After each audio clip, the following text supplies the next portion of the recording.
La pregunta es sobre la participación de militares en tareas de combate al narcotráfico. Esto lleva muchos años pasando en México. Concretamente, los militares llevan muchos años participando en erradicaciones forzadas de cultivos ilícitos en distintas partes del país. Esto naturalmente sucede en los ámbitos rurales y no urbanos. También han participado durante muchos años en retenes en los cuales se revisa vehículos que viajan del sur del país, de la frontera sur de México, hacia el norte, que es la frontera con Estados Unidos, y llevan muchos años haciendo esto. Igualmente interesante, pero que abrió puerta a una participación mucho mayor, es la participación de militares en tareas de seguridad pública. Por supuesto, hay una discusión sobre si el narcotráfico es un tema de seguridad nacional o seguridad pública. Entendiendo que es un tema de seguridad pública, al menos que estemos hablando exclusivamente de grupos de delincuencia organizada que ponen en entredicho la soberanía del Estado, pues es algo que le corresponde a las policías civiles. En el 1996, el secretario de la Defensa y el secretario de la Marina participaron por primera vez en el Consejo Nacional de Seguridad Pública. Y este acto fue impugnado por varios actores políticos mexicanos ante la Suprema Corte de Justicia por ser el Consejo un órgano de carácter civil. Y la Suprema Corte de Justicia lo que dijo fue que la participación de los militares ahí no era inconstitucional porque era una tarea de carácter administrativo y no tenían una participación activa en la seguridad pública, y porque además estaban subordinados a la autoridad civil y porque había una solicitud de las autoridades civiles para que participaran. Sin embargo, esta decisión de la Corte ha llevado a que la participación de los militares sea cada vez mayor en tareas de seguridad pública. Quizás el caso o el momento más emblemático de la participación militar en tareas de seguridad pública y específicamente de narcotráfico fue en el 2006 con el presidente Felipe Calderón, en el cual él declaró la guerra contra el narcotráfico y ordenó el despliegue militar de alrededor de 52,000 soldados, ya después de varios operativos que se realizaron, alrededor en distintas partes de México.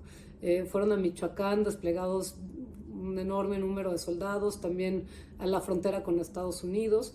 Y esto lo que resultó no nada más fue a normalizar la participación de los militares en tareas de seguridad pública, sino también a que aumentara el número de denuncias en contra de violaciones de los derechos fundamentales en contra de los militares.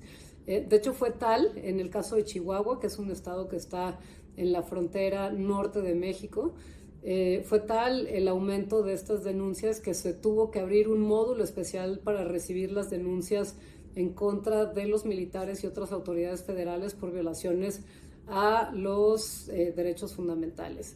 En ese contexto también se dieron casos que llegaron a la Corte Interamericana de Derechos Humanos de desaparición forzada de personas en México y por el cual el Estado mexicano fue sentenciado.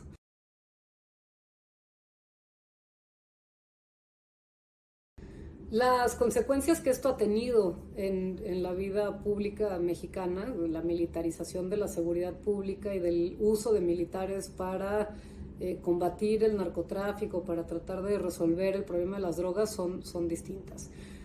Por un lado, han aumentado las violaciones a los derechos fundamentales. Eso, sobre todo en un inicio, había una enorme cantidad de denuncias por abusos a los derechos fundamentales hacia ciudadanos. También en el CIDE y en la UNAM hicimos estudios que demuestran cómo aumentó el uso de la fuerza letal en contra de los ciudadanos. Cada vez eran más frecuentes los enfrentamientos, y esto además llevó a que no solo fueran más comunes y más letales los enfrentamientos, sino a una especie de carrera armamentista. Mientras los grupos de delincuencia organizada trataban de ganarle a los militares en el tipo y número de armamento, en el poder del armamento, pues los militares tenían que armarse de vuelta, y lo que hemos visto es que cada vez ambos lados tienen armas más poderosas, más dañinas, que son usados finalmente en contra de la población. Otro de los efectos tiene que ver con el debilitamiento de las policías locales y civiles. Entre más están los militares en la calle, menos capaces son los policías locales de generar capacidades para funcionar en sus marcos de competencia. Y esto ha sucedido por distintas razones. Por un lado, las autoridades civiles locales lo que han dicho es, pues ya están los militares, relego esta responsabilidad al gobierno estatal y yo me puedo ocupar de otras cosas. Y entonces han descuidado las policías locales.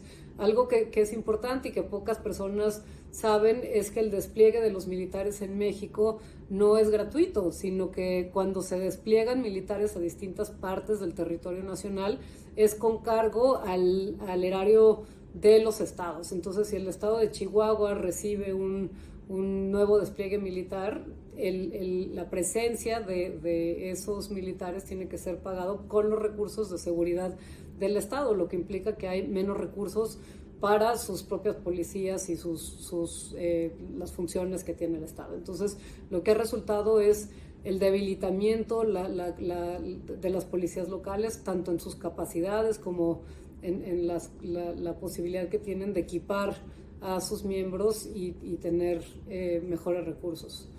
Finalmente también hay un tema en el cual poco a poco lo que hemos visto es que las autoridades civiles han perdido la capacidad de someter a las autoridades militares. Uno de los principios que ha declarado la Corte Interamericana de Derechos Humanos es que la intervención de militares en tareas de seguridad pública tiene que estar siempre subordinada a las autoridades civiles, además de ser algo que no es permanente, sino que tiene que ser algo extraordinario, que tenga que estar regulado, fiscalizado.